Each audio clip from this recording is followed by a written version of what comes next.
Let's go downstairs with Shawn Silvis with tonight's winning coach, Coach Kelly Beeby. All right, guys, I am live here with Coach Kelly Beeby. Coach, this game, it was 40-0. Your defense shut them out. Your offense was on fire tonight, just moving the ball all night. Talk about the game. Tell us what you're pleased with and what your thoughts are. But the physicality was outstanding. The conditioning was outstanding. Penalties were terrible. We had 10 penalties, I believe. Got to get cleaned up. I know it's incumbent of a first game. Missed 2 extra points. I thought kick coverage was good.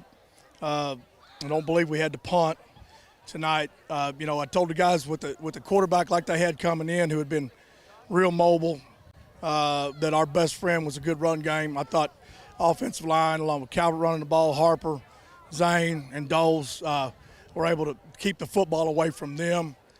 And that was a big benefit to us.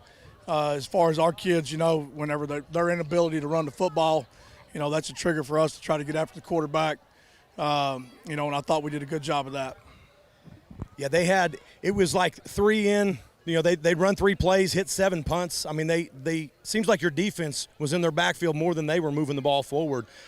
Talk about the key players on defense. Who was it that was really pushing them back? Well, our D-line is veteran. The 4 of them, Eli Maroney, Big Glover, and Trey and Nico.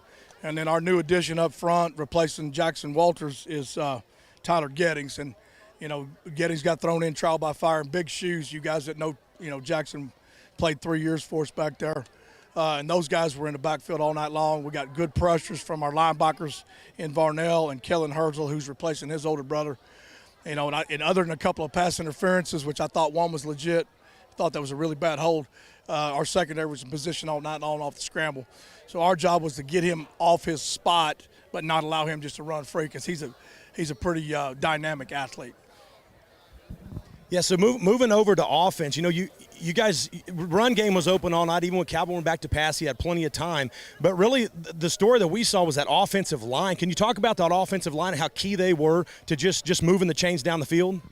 Oh, absolutely. We go as they go, and we talked about that first hour weights this morning right before the game. And I told them, guys, getting first downs, 3 yards, 5 yards, 4 yards, keeps great offenses like that, dynamic offenses like that on the field.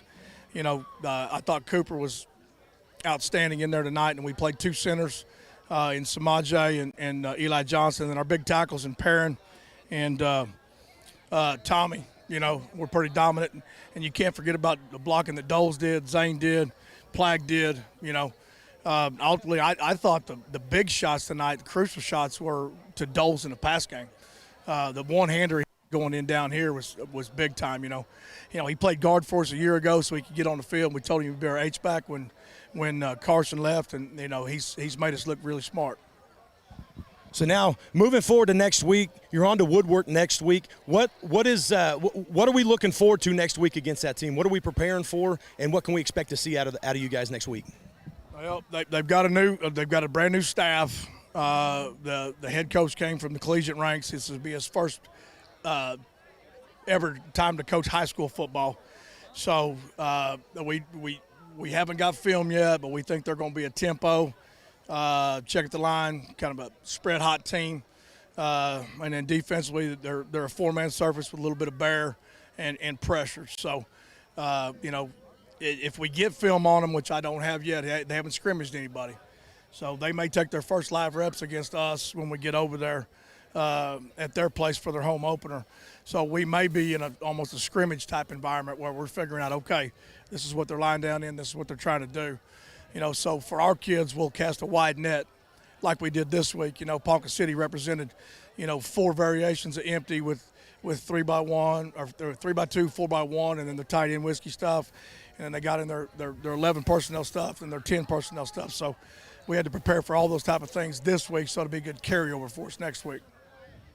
Now, opening night in Jelsma Stadium, you had a big crowd. The student section was rowdy, the band was hot. Talk about how important that was to have such a fire opening game here in Jelsma Stadium.